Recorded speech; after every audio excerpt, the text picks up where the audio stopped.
Welcome to Management Under Construction podcast with Dee Davis and Brad Wyant. We're here today to talk about EVs, electric vehicles. Brad's a big car guy, so we're going to let Brad give us a history lesson. Thank you, Dee. I am a deeply obsessed car guy. I'm going to go into a bit of a slideshow presentation here that has some stuff I want to talk about. So a lot of people think of EVs as a recent innovation, that we've only ever had electric vehicles recently. But this photo shows back in the 1890s, there were electric taxi cabs in New York. At the time, the manure from horses was becoming such an issue and the city was growing so rapidly that people were seeking an alternative to that. And one of the technologies that came out at the time was this idea of trying to use an electric vehicle. And you can see here some guys in some uniforms that were professionals that were trained to drive these things. They kind of look like tuk-tuks that you might see in Asia as far as the design of the vehicle itself, but they were viable. They were used, they were charged on New York's electric grid, and until refined petroleum became available and gasoline-powered cars became much faster, these were an idea that people tried.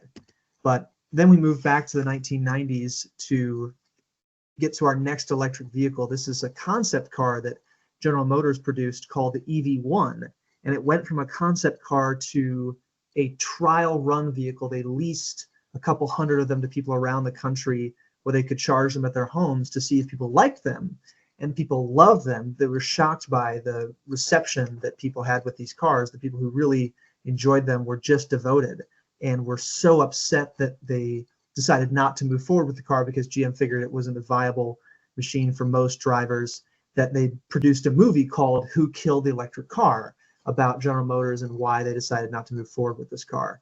At the time, GM was looking at a bunch of different technologies like hydrogen and hybrid and other things. Go ahead, Dee. Were you about to say something? I've got a question. There's a long-standing conspiracy theory that the reason that electric cars were killed was because the oil companies basically bought out the idea to own it. Is that true? I don't know for sure. I would have to go back and watch that documentary, but I know that a big part of the documentary, and the people I've spoken to at General Motors who were there at the time all say, look, we just didn't think we could sell enough of them. If they ended up selling the idea to an oil company, it was probably because they figured that that would be the best way to monetize what they had done. If they thought they could have monetized it by selling it to people, they would have. They ended up using the technology that they innovated here to create something called the Chevrolet Volt, which was a first of its kind, unique hybrid vehicle that had a gasoline engine and a electric motor that were paired in series instead of parallel, which is the way the Toyota Prius works. Without going into engineering gobbledygook, it just meant that it was all things to all people in terms of a design. It could convert from using electricity to gasoline, to regenerative braking, to whatever it needed to do to be efficient, but nobody liked it. Nobody could understand what it was. The Prius, you just get in and push the pedal and it goes, and it was a fine vehicle. With the Volt, GM wanted you to plug the car in so that you could use electric range. People were like, okay, but there's a gas tank. What is it? Why do I have electric range? A study they later did of the owners show that this first plug-in hybrid in 2009 was never plugged in. Over 70% of owners, after they drove it off the dealership lot, never had a charger installed in their home, never charged the car. They just used it like a hybrid. So there was a big miss on GM's part there in terms of understanding how people want to use vehicles, which we'll talk about later when we talk about our experience with charging. But that brought us to 2012, 3 years later, with the Model S, which was not just an electric car. It was a software-defined vehicle where it had this 11:17 touchscreen. It had a 0-60 time of a Italian sports car. It was exciting. It was dynamic. It looked futuristic. With that, Tesla made an electric vehicle to mean the future. They meant it to mean this special new thing, not just a more efficient way of getting around. So that's sort of the history of how we've gotten to where we are now. We're seeing proliferation. Now we're seeing greater government subsidization and all kinds of things that we're going to dive into here, but a little bit of background. That's great. Thank you so much. I've had my Prius for Gosh, I don't know. I think she's about 11 years old now. Still running strong. I love my hybrids. I've got a couple different hybrid vehicles, and I'm a big fan. They did very well with the Prius in particular. Oh, it's a fabulous car. I mean, they came out with that top technology in the 90s when they realized they could do something even more efficient. That was what Toyota's selling point was here when they started selling in the 1960s. I drove my aunt's Prius. It's a fabulous car. It's quiet. It's super efficient. It's cheap to run. There's nothing not to like about it, except if you have a ego complex that you can't get over that you don't want to drive a Prius, and that's a ridiculous way to be. I've had lots of conversations with people over the years about my Prius, my darn little Prius. But I'll tell you, my Prius will kick the hiney of most vehicles coming up the mountain any day. All right. So what about what's going on with federal subsidies and competition and stuff now? That's a very interesting question. The federal government back in the mid-aughts, like 2005, 6, 7, realized that electric vehicles were going to be an emerging technology and decided to subsidize the innovation companies were trying to bring to the electric vehicle market by granting Department of Energy loans at very, very low interest rates to companies like Tesla and Fisker and a few of the big OEMs to develop electric vehicle technology. Tesla was able to turn that into incredible success with the Model S. Fisker, one of their biggest competitors, which you haven't heard of because they didn't end up doing anything with that technology, turned it into a Thank you. I plug-in was hybrid. wondering about that. Yeah, Heinrich Fisker is the man who the car company's named after. He designed cars like the Aston Martin that Daniel Craig drove in the James Bond movies and other very cool sports cars. But he had this idea to start a car company. It just didn't work. He wanted to do a plug-in hybrid, and nobody bought it. So once it came to market, once people were going to buy these cars, it wasn't enough for Tesla to have these Department of Energy loans.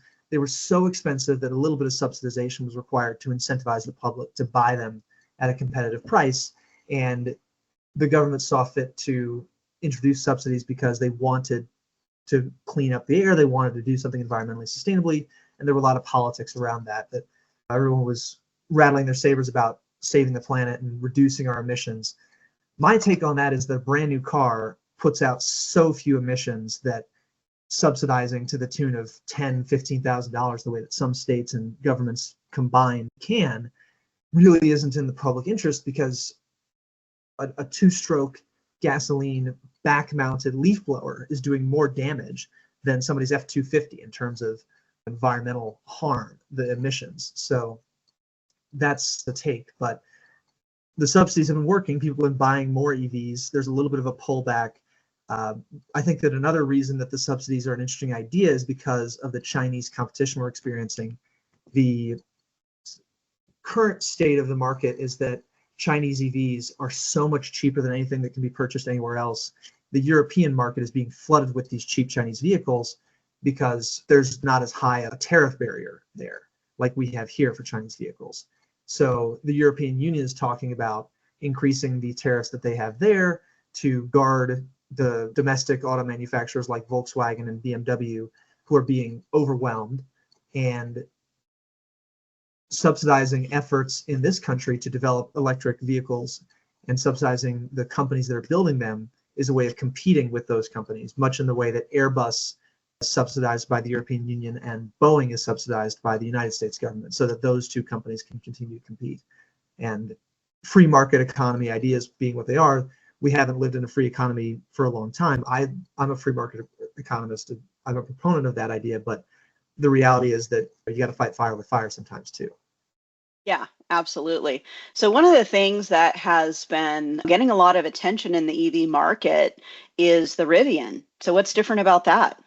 The Rivian's a fascinating idea. Rivian was founded by R.J. Scaringe, who was a former PhD holding engineer back in 2008. And he wanted to do something different than Tesla was doing. He wanted to go from this sports car, cool, futuristic thing to an outdoor-oriented vehicle. He wanted to produce a utility vehicle that people could use to get to the outdoors and feel good about driving because they're keeping the outdoors approachable and safe and clean by driving an electric vehicle instead of a gas-powered one. They released the R1S and R1T, their truck and SUV, in 2021, and huge public acclaim. They won the Motor Trend Truck of the Year award. They won the Motor Trend SUV of the Year award, and they have had a lot of success in terms of the product. Where they haven't had as much success is the finances. The company opened to the biggest IPO since Alibaba when I went public in 2021, but the stock price has fallen significantly from then because they just haven't been able to make the money. And I've got a fun chart here that shows some interesting data on what's going on with that. While he's pulling that up, can you tell that he is an MBA student? Yep, that's what they tell you. Brad is one of my favorite people for having intellectual discussions about a variety of topics, and we share a lot of interest in sustainability, anything around business sustainability and construction. So you guys are going to get a lot of different topics listening to this podcast over time. All right, EV credits. Interesting. Yeah, so this I did this research for an accounting class project when I was comparing Tesla and Rivian. So Tesla went public in 2012. They started selling the Model S in 2013. And because of the market that California created with EV credits, where they required companies to sell a certain number of electric vehicles in the state if they were going to do business there at all. And Tesla was the only one making electric vehicles at the time. So Ford, General Motors, Chrysler all had to buy EV credits from Tesla in lieu of selling their own electric vehicles, which they didn't offer. The revenue that Tesla generated from EV credits is graphed out here as a portion of their total revenue. So you can see for a long time, the revenue that Tesla was generating was between 5 and 10% of their total revenue. Their total auto business revenue. The blue line represents what you factor in for their solar panels and batteries that they started selling to the public later on. But if you just look at them as a car company in the red line, there's a ton of money being made just on these EV credits. And then as Ford, GM, and Chrysler came out with their own electric vehicles later on, the Mach-E for Ford and the Silverado electric vehicle for General Motors, the value of those credits diminishes greatly, and the revenue that Tesla was able to generate from those credits diminishes accordingly because the market just wasn't there for them anymore. So California, who did their own work to prop up Tesla, created this market to help Tesla stay afloat, to stay profitable. And as EVs have emerged, Rivian started producing vehicles in 2021. All of a sudden, these EV credits that Tesla was able to make a lot of their money on are no longer available to Rivian as a source of revenue. So they have not had as much financial success, in large part because of that EV credit market drying up. That has been a huge problem they've been trying to overcome. They didn't have the long runway that Tesla did with those EV credits. So now, as we approach the end of Q4 of 2024, it'll be very interesting to see whether Rivian was able to be profitable just making their vehicles for the first time or not. The Wall Street Journal did a great piece about how inefficient the manufacturing was, how overbuilt the vehicles were. Tesla had some of those same problems when they were a burgeoning company back in 2012, but they were able to cover those costs with that EV credit thing, and Rivian hasn't been able to do this thing. Yeah, and that's a common thing with new technology, and we'll get into hydrogen vehicles in a little bit. There's government subsidies to encourage new technology, but when that dries up, the technology has to be able to stand on its own to be marketable. Neither of us own an electric vehicle, but we've both used them, rented them, drove them in different circumstances, and we're going to share with you a little bit about our own stories of driving and renting EVs. I'll start with mine. I do a lot of business travel. I'm always flying somewhere, renting a car, driving to a customer's facility. And when I was online one day, I noticed that the electric vehicles started coming up to the top of the page as the most economical vehicles to rent.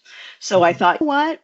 The facility that I'm going to, I know where I'm going. I know where the airport is. I know how much I'm going to be driving. I've always had range anxiety when it comes to electric vehicles.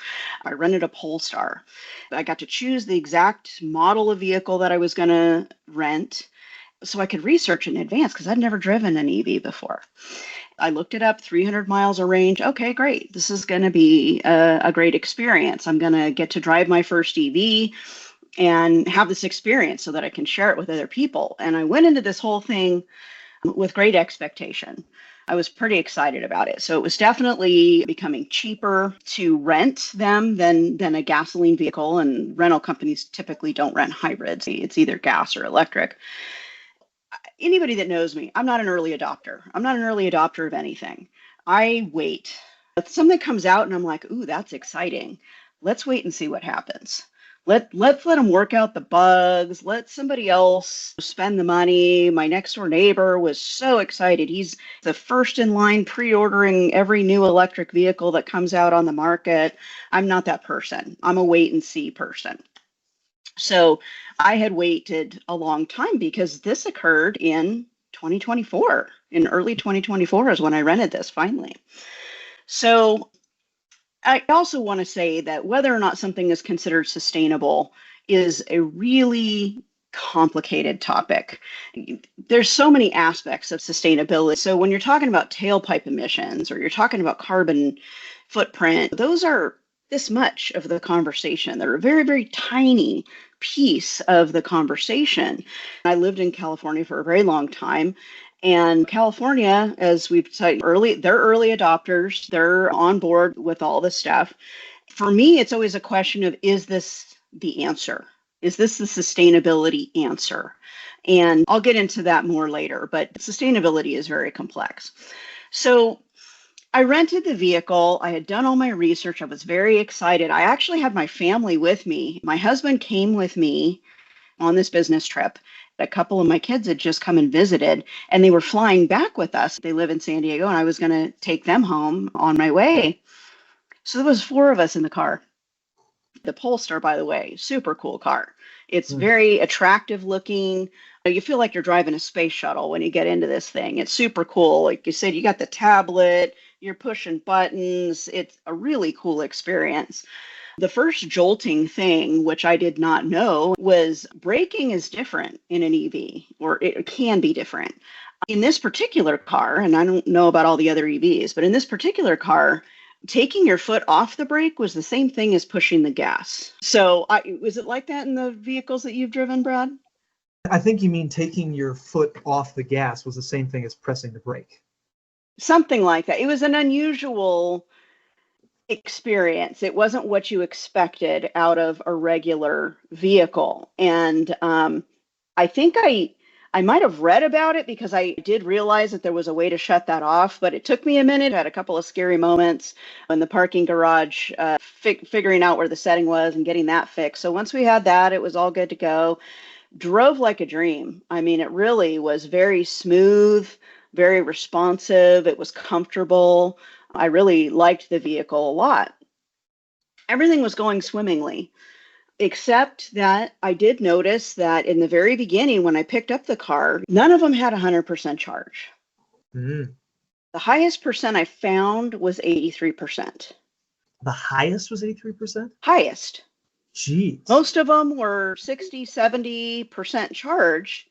And I'm thinking, well, okay, that's going to affect the range. And although I wasn't particularly concerned about the range at this point in time, I still wanted to make sure that I didn't have to charge it. That was the whole plan, was that I was going to be able to do everything I needed to do, go to all the places I needed to go, and bring it back without having to charge it. I just did not want to engage in the whole charging thing.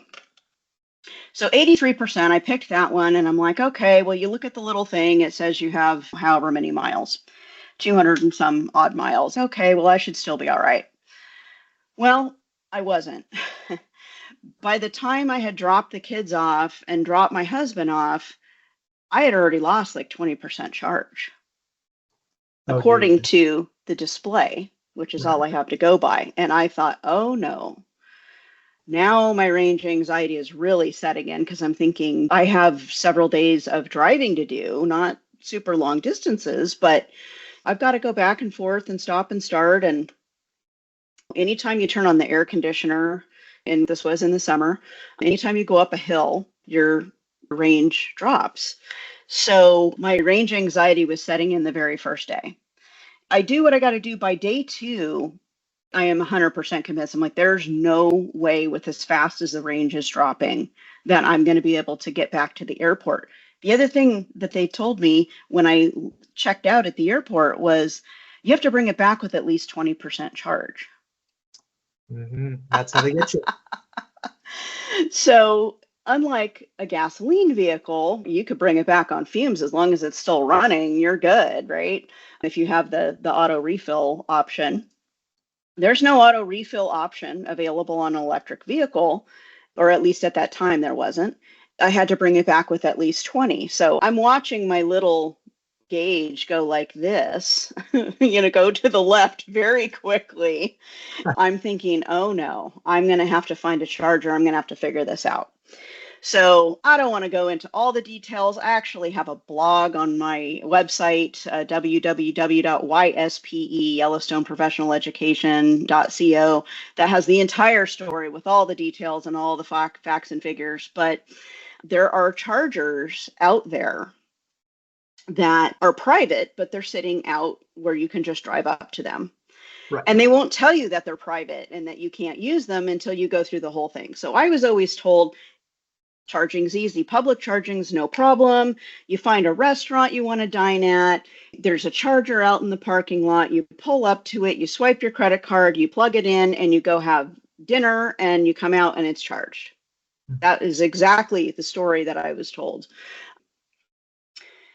They were not available. Even in Southern California, I had a heck of a time finding a charger that was publicly available. None of them were in anything that could be remotely described as a convenient location for anything that I was doing. In a panic, I called a colleague that lives up in the Bay Area, and I said, where do people charge their cars? And she said, Walmarts and Targets, a lot of times will have chargers. Is there one near you? And I said, I think there's a Target. So I go to the Target parking lot, and way over in the back corner of the Target parking lot, there's a couple of chargers. So I pull up and I'm trying to figure it out. Well, it's not as easy as swiping your credit card and charging. It should be, but it's not. There's brands of chargers, multiple different companies that are operating these chargers. So each one has its own app, which you have to download. And then you have to set up a username and password. And then you have to load in your credit card. It's a hassle. Imagine Chevron or ExxonMobil or Shell each had their own apps, and no one would shop there. Right? This is not easy or convenient, folks. That's all I can say. Even in a place like Southern California, where you would expect these to be on every street corner, and you would expect it to be as easy as pulling up, swiping your credit card, and going. And why isn't it, by the way? I really would like to know the answers to why it's not that easy. But it isn't. I'm trying to figure it out. And there's a lovely gentleman that's an Uber driver that's charging his car, sitting in the car charging, which we'll talk about shortly. And I just went over and knocked on his window, and I'm like, can you please help me? I can't get this thing to work. And he says, oh, well, if you don't have an account, you have to do, and he's explaining to me all the things I have to do, and he helps me get all set up, and I'm charging. I do have to tell you that I had no plan for charging the car, because that was never the plan. So basically, I'm wasting my client's time sitting there charging. Which really stresses me out. I don't like doing that. I'm thinking the whole time I'm saving my client some money by getting the cheaper rental car, not when I spent a lot of time trying to find a charger, set up a charger, all the savings were lost and then some. Yeah, it was not overall cost beneficial for sure. Certainly not time beneficial for me or my client. And I'm sitting in the car and I'm thinking to myself, I shouldn't be sitting in this car when it's charging. For some reason, that just feels like a bad idea. What I know about electromagnetic fields and motors, I'm thinking, this seems like possibly not a good idea. And I thought, well, I'm not going to be here that long. It's probably fine. I pull out my phone to start checking email, and my phone won't work in the car. possibly because of the EM fields is my theory. Although I think a lot of people do sit in their car and mess around on their phone. So I don't know if it was just a strange day or what. There was absolutely nothing productive for me to do except sit and wait. So I charged about 40 minutes and vowed to never rent another EV again.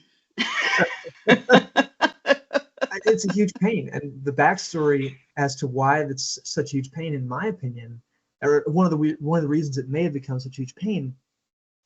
If y'all remember Dieselgate, back in 2015 or 16, Volkswagen was found guilty of committing emissions fraud, effectively, of faking the diesel vehicle performance for emissions requirements and then letting the car pollute as much as it wanted to when it wasn't being tested. Volkswagen engineers were not only fined billions of dollars, they were also forced to do the Electrify America project, which was the project to build public charging networks throughout the country. And I don't know if you've ever felt this way, but if you have a project as a penalty, you're less interested in doing it. And whereas Tesla was able to figure out, oh, well, we'll just build public charging where people go at the shopping malls and at other places. Here in Denver, they've got one that's on the way to the mountains at the exact point you want to charge between the Denver city center and the ski resorts. They just sort of, Volkswagen people just sort of built these chargers wherever. It's like, yeah, okay. Well, and then they didn't think through the things like, well, I just want to swipe my credit card. I don't want to download an app. So that's my take on that, is that the Electrify America thing being a penalty that somebody had to do, as opposed to letting free market competition do its thing, the way that Tesla was able to, really hindered that development. But I have a story to tell too about my experience. I'll show a picture of my car that I drove. It wasn't fully electric. It was something called the BMW i3, which was a plug-in hybrid type vehicle. I rented it on Turo because I'm still a poor student. I'm working on my MBA, so I don't have money to go rent from Hertz or Avis or something. I picked up one of these on Turo for I think it was $100 for the whole weekend, which wasn't so bad when I figured I could have gotten a much cheaper, smaller, worse car for a lot more money from one of the real brands. And I loved driving it. It's a BMW. It handles like a BMW. It's got a little tiny 2-cylinder engine that was a delight. It has a 60-mile battery range and a 60-mile fuel tank range. So as I was driving, I was like, oh, this is fine. I'll just fill it with gas at some point. But I didn't realize it was burning down the battery as I was driving. And the terms of my rental agreement also said that I have to bring it back with a certain amount of charge, although mine wasn't your 20%. Mine was 80% charged. And I was like, oh. So I've driven Whoa. 100 miles, and all of a sudden the battery's like, yeah, 30%. I'm like, oh, God, I'm going to have to go charge this thing, which I didn't plan on either. I'm in town for a wedding. I've got this and that. And so anyway, on the Sunday after the wedding, I end up getting up early as I can get up to get to the airport on time and drop off the car. And I just sat at a gas station across the Bay Bridge waiting for the thing to charge. And I was sitting waiting, and I got a notification from the car, hey, I'm not charging, 10 minutes into what I thought was the charging process. I was like, oh, well, what the hell? So I go out and I got advice and help from somebody at the EV charging station, like you did from your Uber driver. So like, no, you got to download the app. It gives you 20% off. If you swipe your credit card, it charges you more. Great. Okay. So I download the app, create the username and stuff, like you said. And then it finally started charging, but it was only a level 2 charger. So it's going very slowly. And there had been a level 3 charger, which would have been much faster, a couple blocks down the street. But at this point, I'm like, I'm already into this one. I've already got the username and password set up. I might as well just sit and read my book and wait for this thing to go. And it was just such a pain. When I was in college in 2012 to 2016 in the Bay Area, the only people I saw driving Teslas were the Model S owners who were Silicon Valley executives who could afford a $75,000 third car, and they got license plates on the back like Gas Who or Past Gas or things like that. They're just like flex kind of things to be like, I don't need gasoline. I don't need to pay Shell money. I just charge my car at home. You're sitting at these gas stations. What are you doing? You're in the past. There was this whole and the big thing that they loved was putting the HOV lane sticker on the back of their car, because that meant they could go in the carpool lane without having to be carpooling, still just doing their own thing. Right. And for electric vehicles to be given this huge status in California for as long as they were, that was what made early adopters really feel compelled to get with them, I think. And for people who don't own a home, I don't own a home yet, for people who are relying on public charging, for people who can't afford a $75,000 third car, the technology and the infrastructure just don't make sense yet. So that's just my take on that. Yeah, absolutely. I completely agree. So you were in the Bay Area when you rented that car? That's right. So both of us were in California. Right. Our EV rental experiences were in different parts of California. You were kind of up in the middle. I was down in the south, a place where if there's going to be anywhere that's going to be quick, easy, the best place to try it, I would think California would be that place. EV And we both had less than ideal experiences, it sounds like. Yeah. All right, let's talk about the business of EVs a little bit. This is where it all comes down to the things we were talking about earlier about profitability and competition. I think Tesla's obviously been funded in many ways by the federal government and by this California state government. They've been supported through a lot of means. And for anyone to say that Tesla could have survived as a public company without those support tools is ludicrous to me. But GM and Chrysler were both bailed out in 2009. It's not as if we live in a free market, really.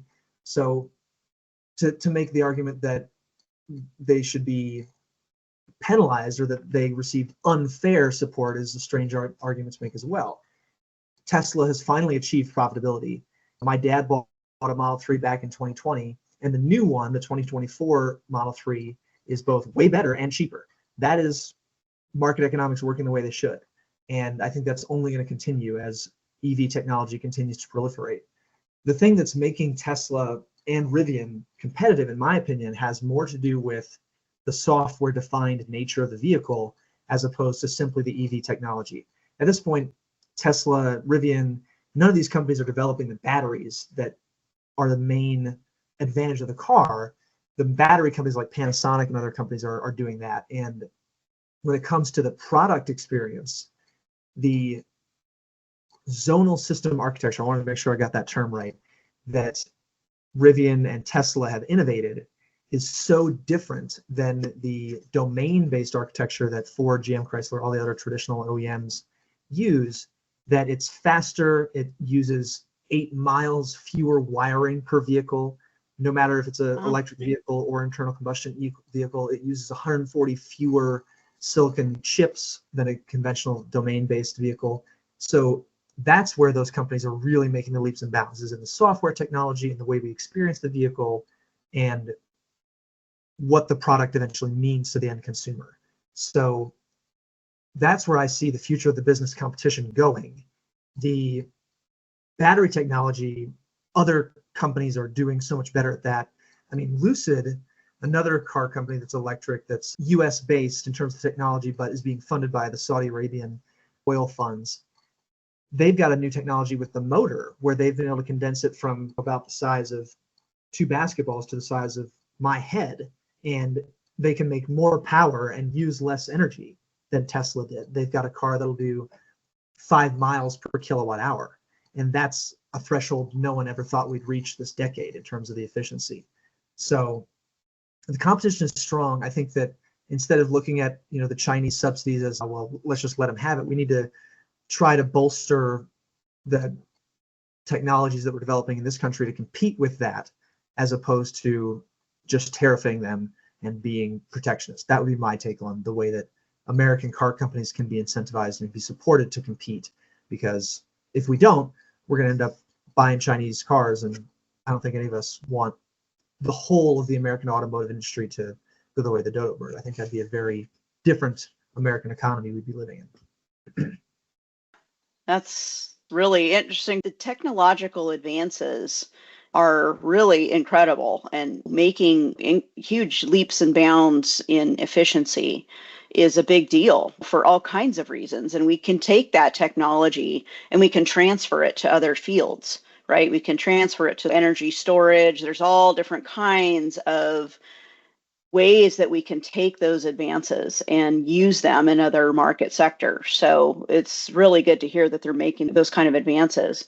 I have several health and safety considerations about EVs. I mentioned EM fields earlier. This is a much debated topic right now. There's no doubt that there is elevated EM fields when you're sitting in an electric vehicle. It's been measured over and over. Anybody can go out and purchase the test instruments and measure. Go do a test drive and measure it for yourself. When you compare that to the EM fields for the Wi-Fi in your house, the microwave when it's running, things like that, there's actually a government organization out there for determining what's safe. Anyone who's not watching, I'm using air quotes or the bunny ears, government deciding what's safe for us. There's all kinds of different levels of safe, right? There is a level of safe exposure, like incidental exposure. Then there's a level of safe prolonged exposure. The problem that I think we have is that it's not just the EM field that you're exposed to when you're sitting in your car, driving the car, when the car's running and you're driving it around. It's the compilation of EM fields that we're exposed to in total. And this is just one more EM field. The Wi-Fi in your house that almost every building has now, the EMFs are enormous. Just the electrical wiring in the wall, the cell phone tower that's a mile away from your house or your office down the way produces EMFs. And the stronger signals get, we've gone from 2G to 3G to 4G. We're now at 5G with cell phone signals. Those fields keep getting stronger and stronger, and it interrupts the way the cells in your body work. So is the problem the EM field from the EV? Yes and no. Right. Is there an elevated EM field? Yes, there is. Is that the whole problem? No, there's a bigger problem, and different people have different levels of sensitivity to these EM fields. So in general, I have a concern about that. And there are a lot of people who experience headaches after being in an EV car. Did you experience that at all? Did you have any headaches or nausea, No. anything like that? No, and I'll tell a funny story about that. So I'm a different generation. I've grown up with one of these in my pocket since I was 11 years old, I guess. But the Model 3, we've never driven my dad's car all that long, so we haven't exposed ourselves to it for a huge extended period of time. However, the 1977 Porsche 911 that I spent the pandemic restoring has a heating system that runs off of the engine, and it sucks in air from where the engine lives. So when I turn on those heaters, it's a little oily. It smells a little oily. And I recently drove it about 3 hours up into the mountains to visit somebody, and then 3 hours back that same day. And I had a headache from those fumes. I'll tell you what. So certain headache trade-offs being made. Maybe a technology in between there is better than both of those. But just different source of contamination for you to give you a headache. I was on a tour bus one time. We're up in one of the national parks, and we took a tour bus. And it was Denali. That's what it was. And we had to sit in the back of the bus, and I got diesel fumed, and I was sick as a dog. I did want to share a concern, and this is something I've never really heard anybody talk about before. A friend of mine, she is an early adopter. She loves her Tesla. It's a beautiful Model S, and she just loves that car.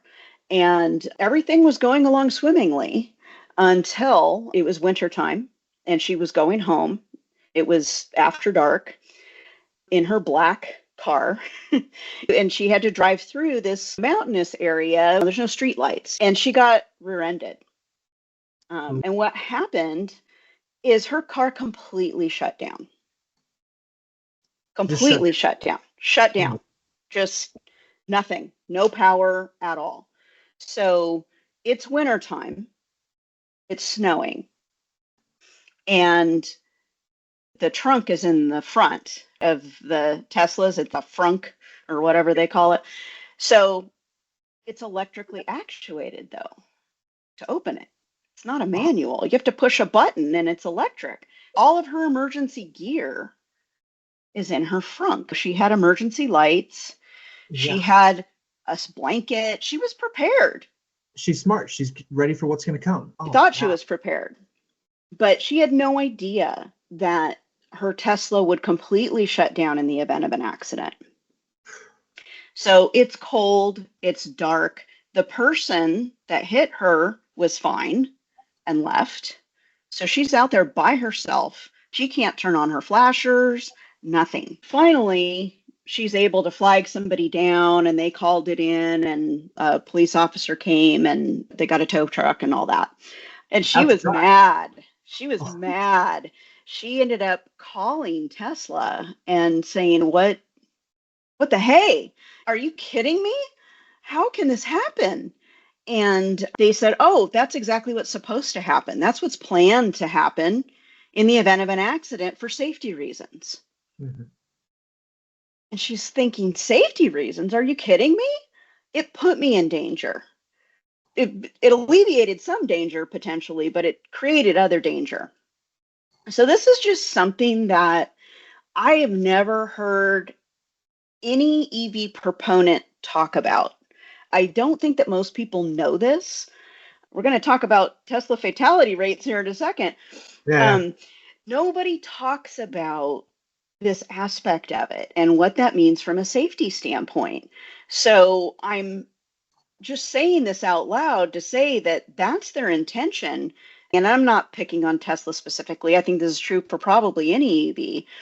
They're not telling people, they're not warning them. No one warned her, hey, don't put your emergency stuff in your frunk because you won't be able to get to it in the event of an emergency. They should be telling people things like this. People should know.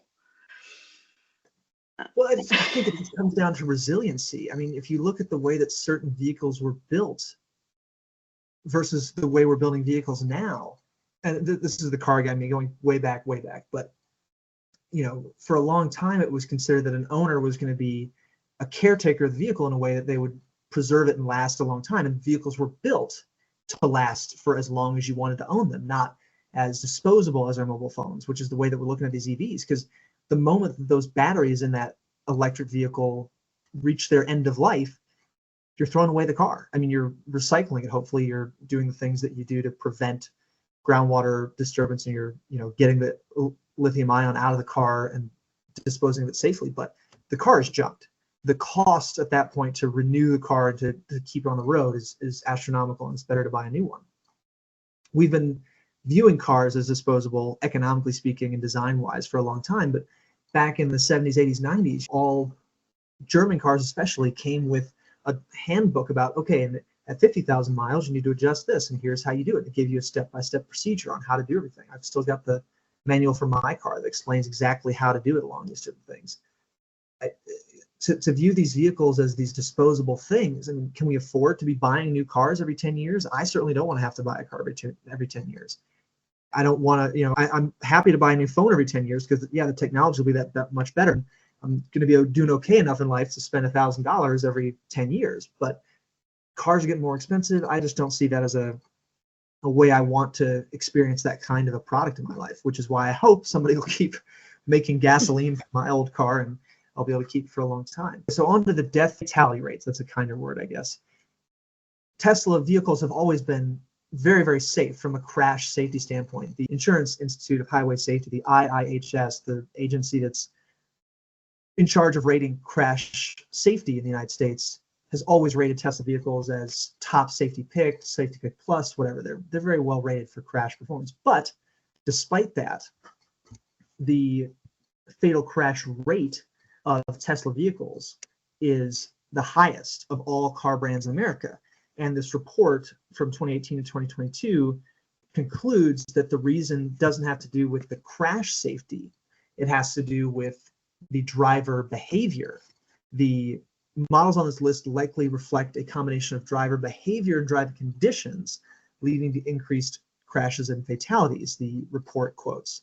So what this means, reading between those lines, is that people are using the self-driving features of electric vehicles that Tesla makes beyond the limits that they should.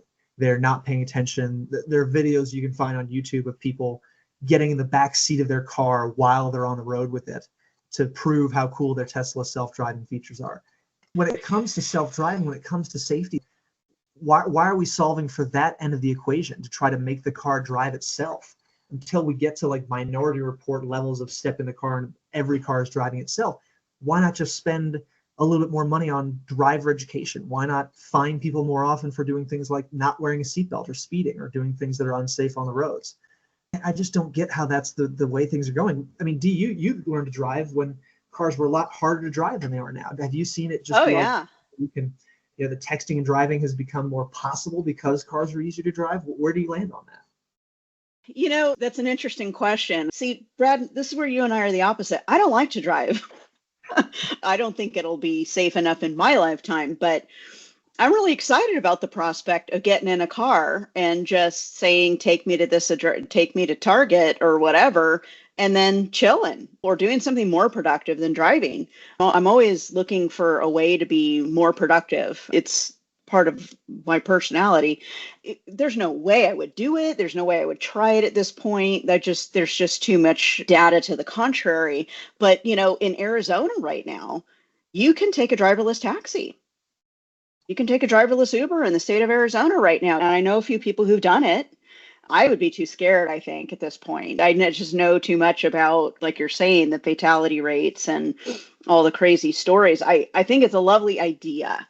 I also want to be beamed from place to place because I don't even want to take the time to drive there. Beam me up, Scotty. I'm all for it. I also don't think I'm going to see that in my lifetime, but I don't even want to take the time to get from one place to the other. I have a bunch of friends and family members who are car people. They love to drive. It's like, let's hop in the car and drive 5 states. It's like, wow, that's not my idea of a good time, but you love to drive. My friend Paul loves to drive. My sister loves to drive. It's like road trip. I have a friend who, him and his wife went to the Grand Canyon for the weekend from San Diego. So the love of driving, I think, is lost to some of this stuff. My first car didn't have power steering. That's how old I am. Of course, my car is older than I was, but it didn't even have power steering. It burned oil and I had to carry water and it used leaded gas. Okay, so that's how old I am. So it was a very different time. I love push starts. I just love not having to carry a traditional key, and push starts aren't new technology either. We have a 1956, 57 Jaguar that has a push start. But I do want to talk about the feasibility of these EVs really at this point in time. I have vast concerns about the feasibility long term, especially in a state like California. I'm very familiar with California's electrical grid. I've done a lot of work building energy plants in California. And so I have an intricate knowledge of what the grid looks like, how it functions, and the idea of decarbonization and electrification in the state of California is alarming to me, knowing what I know. The whole purpose of the state of California looking to do these things is to decarbonize, reduce carbon footprint, and reduce CO2 emissions in the atmosphere and do their part. And one way to do that is electrification. And part of electrification is making everything electric, taking things that were fossil fuel driven before and making them electric driven now. And cars is part of that. They're doing it with lots and lots of other things in California, which makes it even scarier. Big, huge industrial plants. This is what I do. I construct and maintain manufacturing plants. And the state is requiring that things that were normally fuel driven of some kind, any kind of carbon based fuel like gasoline, diesel, or natural gas, now be electric. So these are massive pieces of equipment that have huge electrical draws, and they're far more expensive to purchase. They're far more expensive to run and maintain. So there's all of that is pulling on the grid and being added to the grid every day, as well as the push for electric vehicles. And the last time I checked, California was 2030 for full EV adoption. Where you're not going to buy a brand new electric vehicle anymore. They'll still let gas stations exist, but you will not Right. be able to buy a new internal combustion vehicle. Right. So my prediction for what's going to happen is everybody's just going to go to another state. Arizona is going to be selling a lot of gas or hybrid vehicles. Starting in 2030 is going to be the year. If you're listening from Arizona, you should prepare for this. You're going to be selling a lot of cars, and it's going to be really interesting to see what happens. I'm sure the state of California will penalize people. They're already doing it. If you buy a vehicle in another state and you bring it to California, register it here, you pay a big fat penalty. And New York is doing the same thing. I believe Oregon and Washington have made some kind of declaration. There's a number of states that are doing this, and there's other states that are talking about it. I think states that are taking a little bit more reasonable approach to it are saying, hey, we're encouraging you to do this. We're maybe giving you some incentives to do this, to buy an EV. And we're having a goal of a percentage. And not outright banning. I don't think outright banning is going to go very well. The people that are in office right now are probably not going to be in office in 2030. So we'll see if it really happens. But in general, there are a lot of EVs. There's lots and lots of hybrids in California and in Washington and Colorado, where we live. There's a lot of EVs. I see Teslas everywhere, and I'm starting to see lots of other electric vehicles, especially now that they're coming up with electric trucks. There's issues in colder climates with electric vehicles that we haven't even addressed. Charging in cold temperatures and things like that, it can be a problem. But the grid is really my biggest concern. Different states are going to have different grids. Slower adopting states might not really experience these kinds of issues, but I'm particularly worried for California. What you're talking about in terms of the grid is this, my favorite graphic of all time, the duck curve, the way that there's so much solar power generation in California that during the day, the system load goes down a ton because you're compensating for it with all the solar energy. But absolutely, as the system goes down, and just as people come home from work and turn on their TV and use the microwave and the oven, you get this huge spike. And then you're talking about the dirtiest plants that generate power known to existence having to ramping plants that burn coal, that burn natural gas, that burn fossil fuels. So until we can implement enough lithium-ion batteries to even out this curve, until we can find other ways to not have this problem, we're still going to see these crazy demands on the grid that are untenable. Yeah, and lithium ion batteries is a whole nother podcast, I think. There's lots there. And I have all kinds of environmental concerns there for anything that's using batteries, whether it be an EV or it be battery storage or something else. There's all kinds of safety concerns there. There's all kinds of environmental concerns there. The other feasibility point is the waiting. There are fast chargers, tier 3 charger. They are faster, and those are great, but those are the ones that are in the most demand. I actually had a conversation with the Uber driver that helped me that day charging the car about the chargers, all the different chargers availability. He says he has to charge twice a day. I asked him, I said, well, why aren't you at one of those really fast chargers? He said, good luck getting to one. He said, they're around, but people are waiting. They're always in use because those are the ones that people want. And by the way, in case you didn't know this, when you go to a public charging station of any kind, you're paying a premium.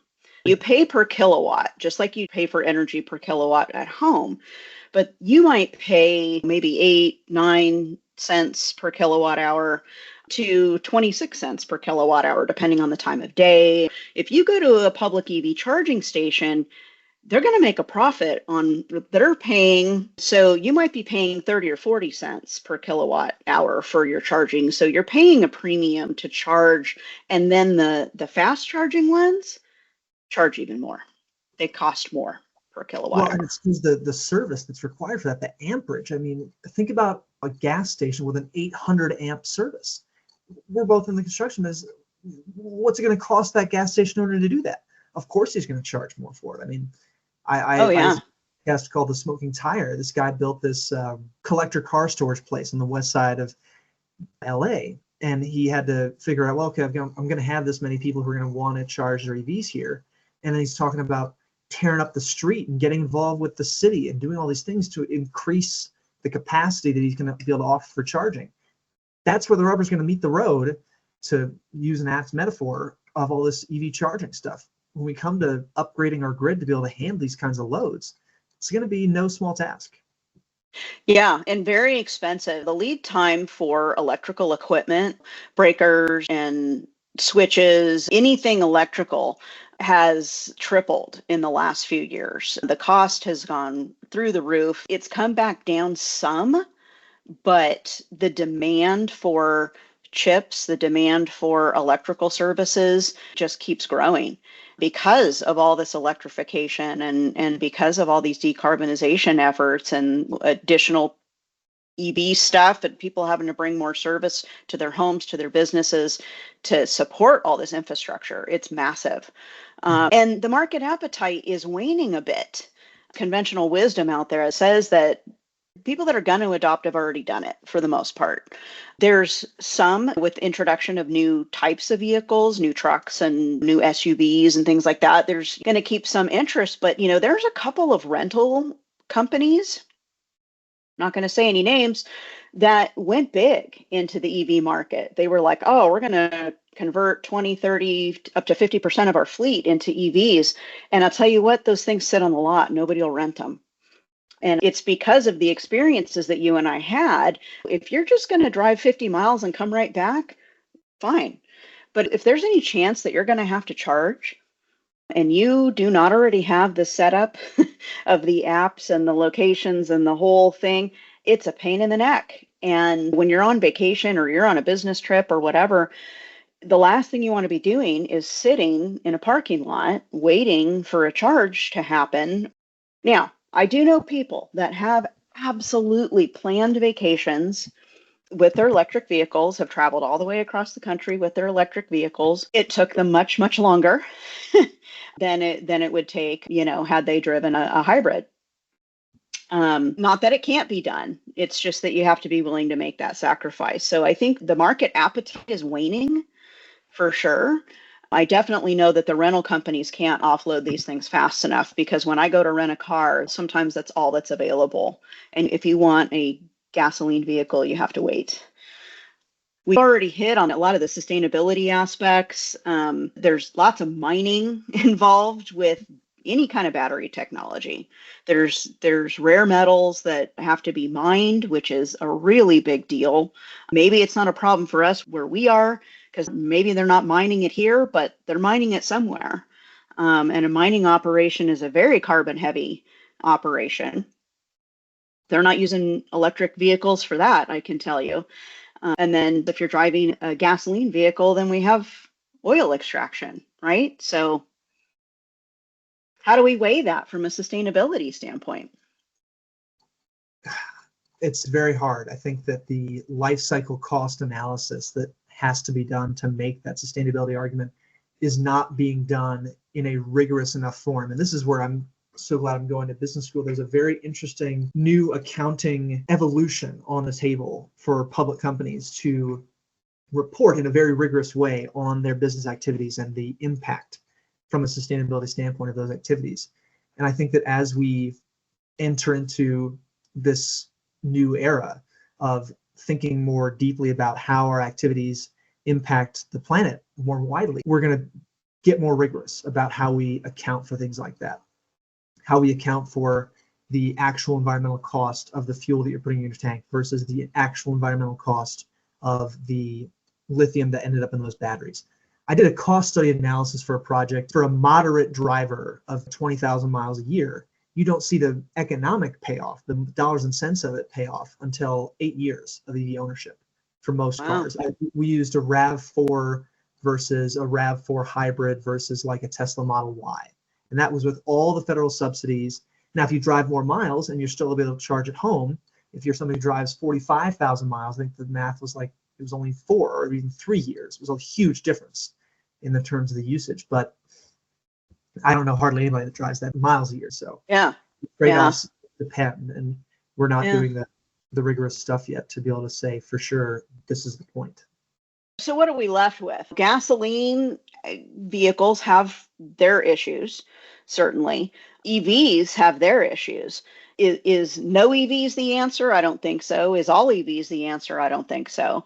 We need more solutions to the question. Hydrogen is an up and coming market. I took a class on it earlier in the year just to find out what's happening, what's going on in the marketplace. When are we going to start seeing cars? When are we going to start seeing some competition here that maybe makes more sense? It's hard to say at this point if it makes more sense, but we think maybe it makes more sense or can be part of the solution. I don't think any one thing is all of the solution.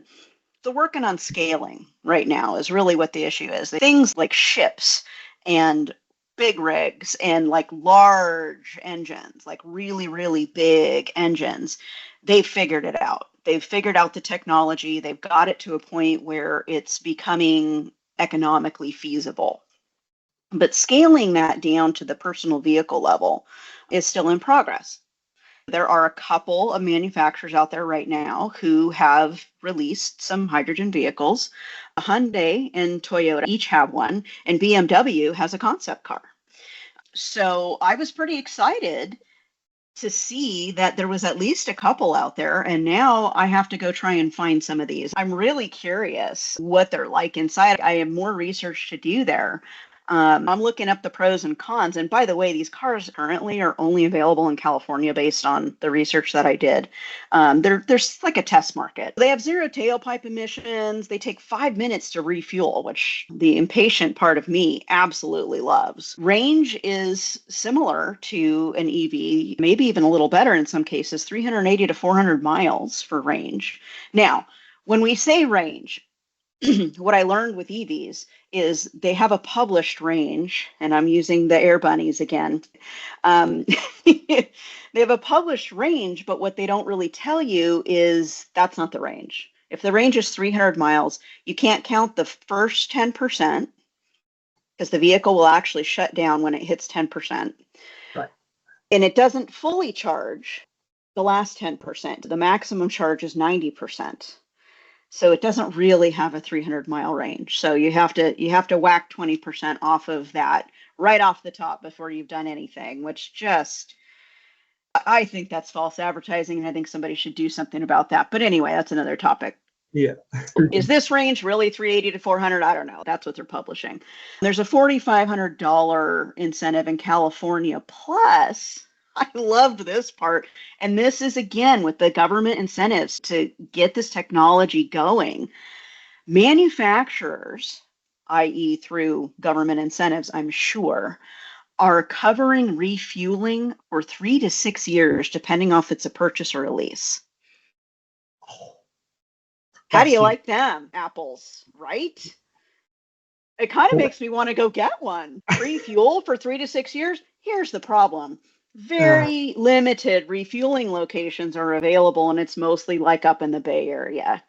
LA in the Bay Area, so nowhere near anywhere I would be more than likely. But if you're in LA or the Bay Area, check it out. I would absolutely love to hear from people if they can find any of these vehicles. Have they driven any of these vehicles?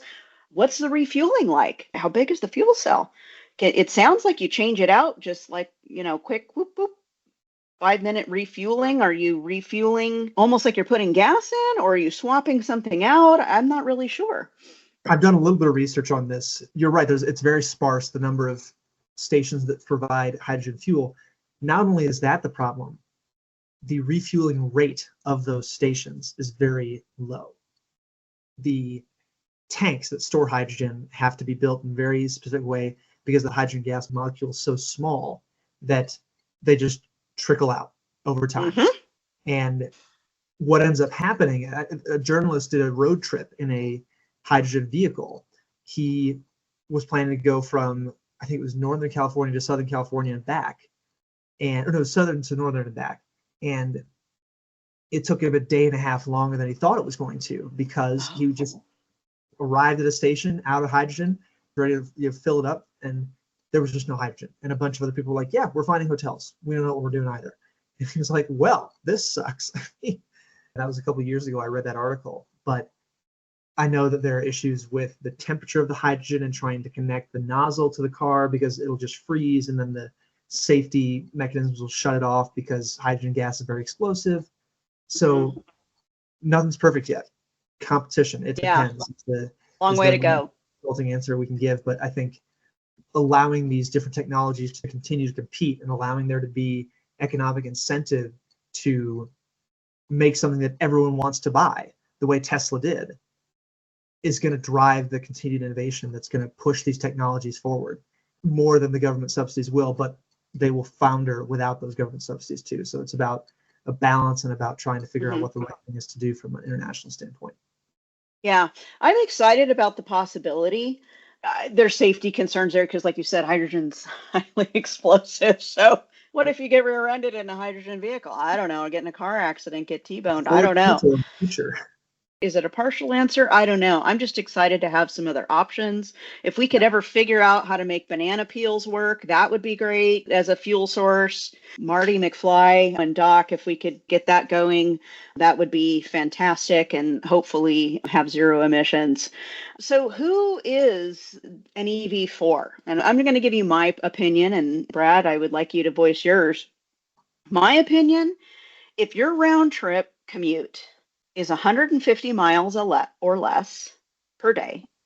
I'm saying 150 miles with a presumed published mileage of 300, whacking 20% off of that, and then giving yourself a little bit of grace because if you might have to go up a hill or turn on the air conditioning. I'm saying if your round trip commute is 150 miles or less, and you have the ability to charge at home and not have to pay the premiums and sit and wait and whatever, or I should say maybe or if it's a second or third vehicle. You mentioned earlier an auxiliary vehicle. There's his and hers vehicles, and this is our third vehicle, and I'm just going to say it. It's sort of like having a golf cart for running around town.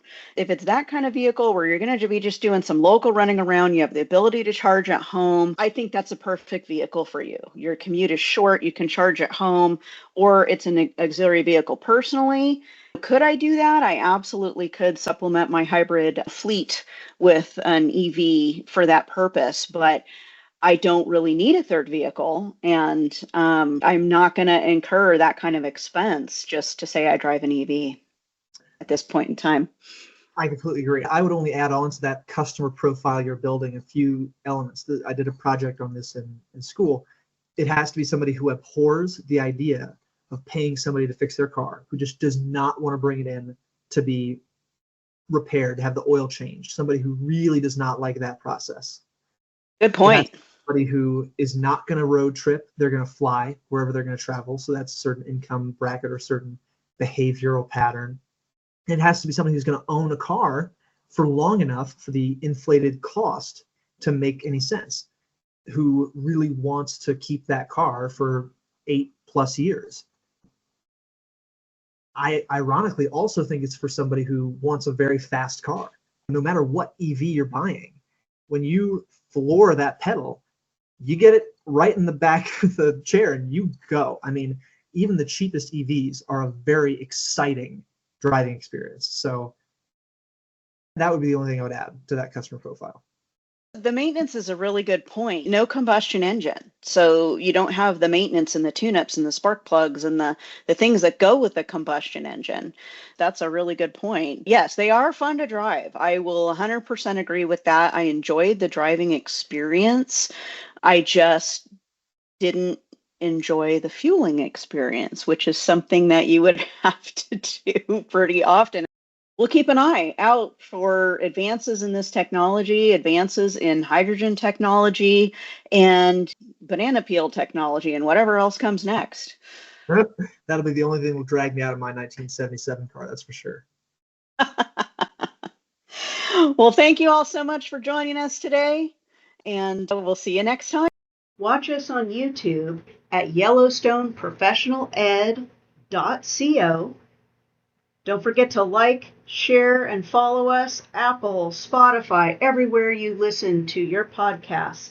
You can email us with questions, comments, and suggestions at heydee@managementunderconstruction, HEYDEE to get me or Brad at managementunderconstruction.com.